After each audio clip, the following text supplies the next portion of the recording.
Nai-excite. Alam mo tol, sa totoo lang, nung nakita ko yung mga ka-generation mo, yung mga bago, kayo, nakita ko, nai-excite tuloy ako sa future pa ng mga Filipino rappers. Nai-excite ako parang, ano pang ilalakas natin, ano pang igagaling natin. Tapos kaya nakakita na ako ng mga rappers na nagkakapera na talaga. Gaano pa kayaman ang Pinoy na rapper sa future? Parang yun ang gusto kong makita. Gusto kong mga naka-supercars talaga ang mga rappers eh. Di ba? Rappers nga eh. Dapat naka-supercars yun eh. Di ba? Hindi pwedeng nag-grab tayo. Rappers nga eh. Di ba? Kaya nai-excite ako doon sa totoo lang. Sana less than 5 years siya. Sana ganun eh. Ayoko yung 20 years pa bago mangyari. Hindi, gusto ko tayo ng paldo yung mga rappers ng Pilipinas. Ganun, no? Fuck, ang sarap nun. Feeling ko uulan ng pera talaga nun eh. Kung ganun kapaldo yung mga rappers, tangina, malamang yung merch money nun mas papaldo pa. Dahil, syempre, hip-hop at fashion, parang ano yan sila eh, di ba? Nagkakasalubong yan sila eh. So, daming aangat nun. Tingin ko nga tol, ang angas talaga pag nangyari na yun kasi yung rap, 'di ba? Ang rap, 'di ba, yan yung simbolo yan ng success story ng isang rags to riches most likely. Yun talaga ang rap eh. 'Di ba? Kaya nga nagfi-flex ang rappers kasi gusto nila ipakita, ma-inspire yung mga dating mahihirap o yung mahihirap pa rin na kaya nyo. Kaya nila finiflex talaga yun. Kasi gusto nila yun eh na ito na ako ngayon. Paano malalaman ng tao na yun ka na? Hindi mo naman pwede ipakita yung bank account mo eh. Diba? Paano mo masasabing successful ka? Ano relo mo? Ano ang kotse mo? Yun yung rap. Ngayon, ang Pilipino, best example kasi galing tayong third world, isipin mo. Tas tatapik tayo ng first world type money. Diba? Kasi yung mga rappers sa Amerika, start kayo sa first world eh.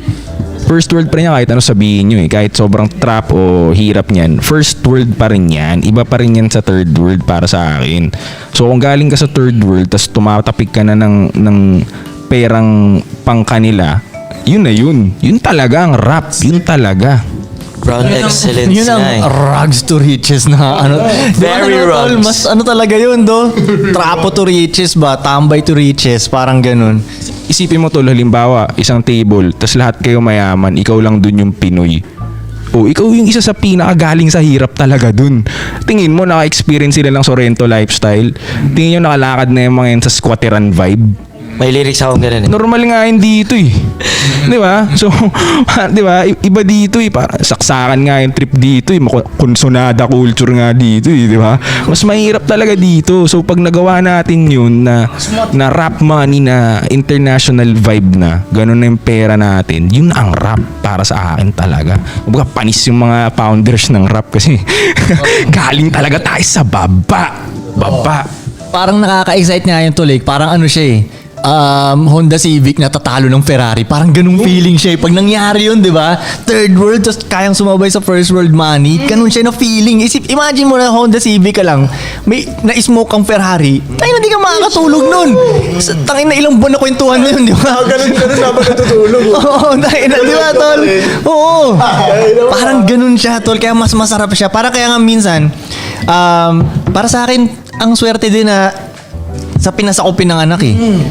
Kasi parang, mas maganda sa kwento to Pag narating ko ang dapat kong marating, mas nakaka-elib do, di ba? Mas masarap ikwento to, di ba? Kaya hindi ko siya tinitingnan na disadvantage talaga. Alam mo yun? Pag-usapan nga namin ni Koy dati, isipin mo, halimbawa, sinong pinakaswerteng makakabembang ng Barbies, ng mga white girls? Di ba yun, yung sa mundo ng babae, sila na yung pinakamaganda, blue eyes blonde. Oh, yung mga white men lumaki, ganun na yung mga kasama nun eh. 'Di ba? Sa Pilipino nakikita lang natin yun sa movies and all that eh. So, isipin mo, tayo pinakaswerte talaga sa mundong to, parang ganun. Isa tayo sa magiging maswerte pag narating natin yung tuktok kasi ibang-iba yung appreciation natin, pre. Ibang-iba. Tol, isipin mo yung appreciation ni Pudong makabembang ng Barbie.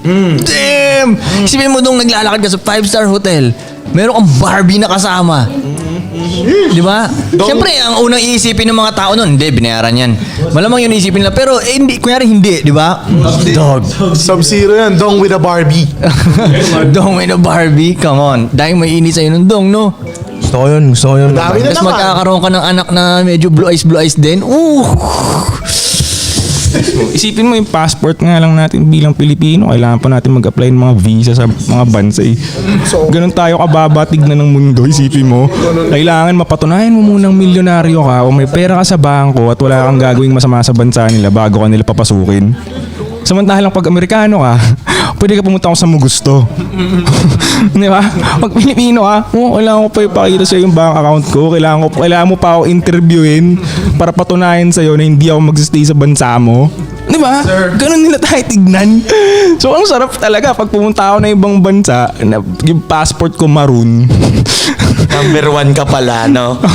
Di ba? Parang mas masarap talaga pag ganun, mas mataas yung appreciation. Sarap maging Pinoy, pre.